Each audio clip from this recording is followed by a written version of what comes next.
وہاں کوٹا میں ابھی جو مناظرہ ہوا تھا اس کے اندر مولوی کتابیں رکھ کے بیٹھا تھا، کچھ کہنا چاہو گے اس کے بارے میں؟ میری نظر میں وہ شخص بڑا بیوقوف ہے۔ ایک شخص نے دکان جمائی اپنی، اور دکان بھی کیسی جمائی کہ جس کمپنی سے مجھے اظہار ہے کہ میں مطلب بہترین کمپنی، ایک ریبوک کی کمپنی جس کا پوری دنیا میں ٹی شرٹ کپڑا ہر چیز مشہور، ایک ریبوک کی کمپنی جو پوری دنیا میں مشہور، اس چیز کی دکان کھولی۔ بلکہ یوں کہتا ہے کہ میں تو گلگلے کھاتا ہوں اور گڑ سے پرہیز کرتا ہوں، کہ انفی مسلک کی کتابیں لے کے بیٹھا، دکان کھولی، انفی مسلک کی کتابیں لے کے بیٹھا اور انفیوں سے ہی مقابلہ کر رہا ہے، یعنی کہ ریبوک والوں کا برانڈ لے کے بیٹھو اور ریبوک والوں سے یوں کہہ رہا کہ میں اس برانڈ کا یوز نہیں کرتا ہوں۔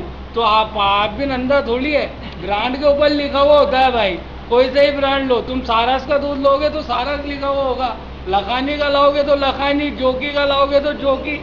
اب وہ ہمارا برانڈ لے گا ہم سے اور دکان کھول کے بیٹھا پوری، اور جب دکان کھول کے بیٹھا تو کوئی آدمی کوئی سوال کرے گا جب تم نے دکان کھولی تو کیا کر رہا بے وقوف؟ نہ تو کچھ بیچ رہا نہ کچھ خرید رہا، نہ تو کچھ دیوں نہ کچھ لیوں۔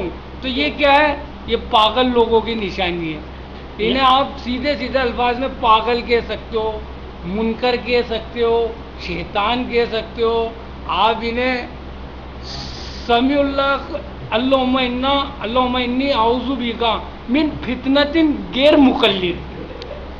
ان کا کچھ سوال کا جواب دیا انہوں نے کچھ؟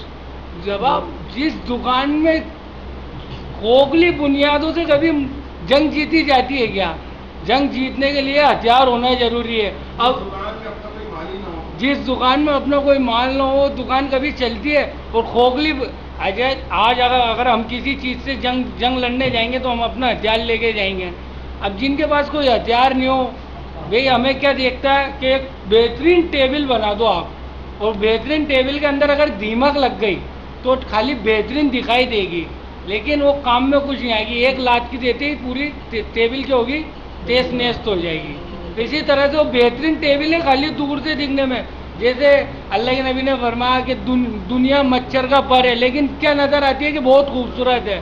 اسی طرح سے یہ کیا ہے؟ غیر مقلد حضرات جو ہے نا، ہم جیسے جاہلوں کو بھئی یہ قرآن ہے، یہ حدیث ہے، جو کچھ سمجھتے تو ہے نہیں، ہمارا تو صرف یقین ہے کہ قرآن اور حدیث کوئی ایک بہت بڑی چیز ہے، کبھی دیکھی نہیں، نام ہی نام سنا کہ کبھی مطالعہ کراؤ یا کبھی دیکھو۔ ہم جیسے جاہل لوگ تو کیا ہے، جب قرآن اور حدیث کی بات آ گئی، حنفی مسلک کا آدمی کوئی بھی ہو، کیا ہے داروڑی ہو، شرابی ہو، کبابی ہو، جب قرآن اور حدیث کی بات آ گئی خود کا سر جھکا لے گا۔ اور یہ کیا کرے گے؟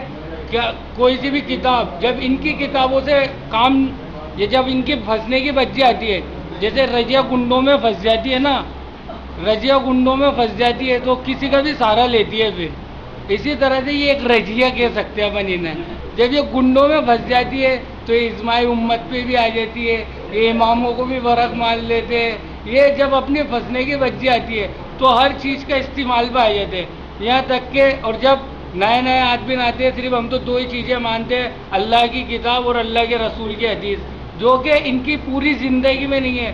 آپ اتہاس اٹھا کے دیکھ لیں کوٹا سٹی کا، اگر کوئی غیر مقلد، میں دعویٰ کر رہا ہوں اس چیز کا، اگر کوئی غیر مقلد کی زندگی میں پروپر اگر اللہ کے نبی کی سنت اور اللہ کی کتاب کو حکم ہو تو میں اپنی گردن کٹانے کو تیار ہوں۔ اتنا بڑا چیلنج کر رہا ہوں، جن کے جس پیڑ کی شاخیں غلط ہوگی، جو پیڑ ہی غلط ہوگا تو شاخیں تو غلط ہوگی۔ ان کا جو یہاں کا جو سیکریٹری صدر ہے پرویز بھائی، وہ دھوکے سے نکاح کرتا ہے۔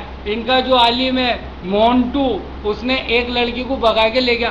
جس پیڑ کی شاخیں پیڑ ہی جب غلط ہوگا، جڑیں غلط ہوگی تو شاخیں تو غلط ہی گزرے گی۔ بلکہ ان لوگوں نے ہمارے معصوم انسانوں کو، جن کو جہادی، یہ جہاد ہے، یہ جہاد ہے، جہاد کی آیتیں بتا کے ہم جیسے ان پڑھوں کو، ہم جیسے جاہلوں کو ایسا گمراہ کیا۔ آج ان کی ماؤں کے دل سے پوچھو کہ ان کی اولادیں جیلوں میں سڑ رہی ہے، کس کی وجہ سے؟ ان جاہلوں کی وجہ سے۔ جاہل ہم نہیں ہیں، ہم جاہل ان سے بہتر ہے، کیونکہ ہمارے اندر ماننے کا جذبہ ہے۔ کوئی ہمارے بڑے ہم سے یوں کہتے ہیں، بھئی مثال کے طور پہ کفایت بھائی، میں نے آپ سے یوں پوچھا کہ فجر میں کتنی رکعت ہے تو آپ کیا کہو گے کہ بھئی 4 رکعت ہے۔ تو میں نے آپ کی بات پہ کیوں یقین کر لیا؟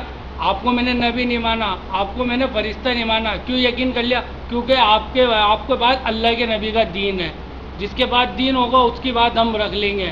اور یہ تو جھوٹے اور مکار لوگ ہیں۔ ابھی ہمارا ایک بات ہوئی تھی ان سے سکیت میں تو ان پڑھ آدمی ہوں، میں تو قرآن اور حدیث میں سمجھتا نہیں ہوں، لیکن جب ہماری ایک حدیث ہے سیاہ ستہ کی کتابوں سے وہاں مناظرہ ہوا تھا ان لوگوں سے، تو ان کی ایک کتاب آئی تو کلیئر 2 لائنیں کٹی ہوئی تھی ان کی کتاب میں، سورہ فاتحہ پہ ہوئی تھا شاید وہ، سورہ فاتحہ پہ ہوا تھا، تو ان کی کتابوں میں کلیئر 2 لائنیں کٹی ہوئی تھی، مجھ جیسے ان پڑھ کے سمجھ میں آ گئی، تو وہاں کے لوگوں کا الحمدللہ بہت ذہن صاف ہوا۔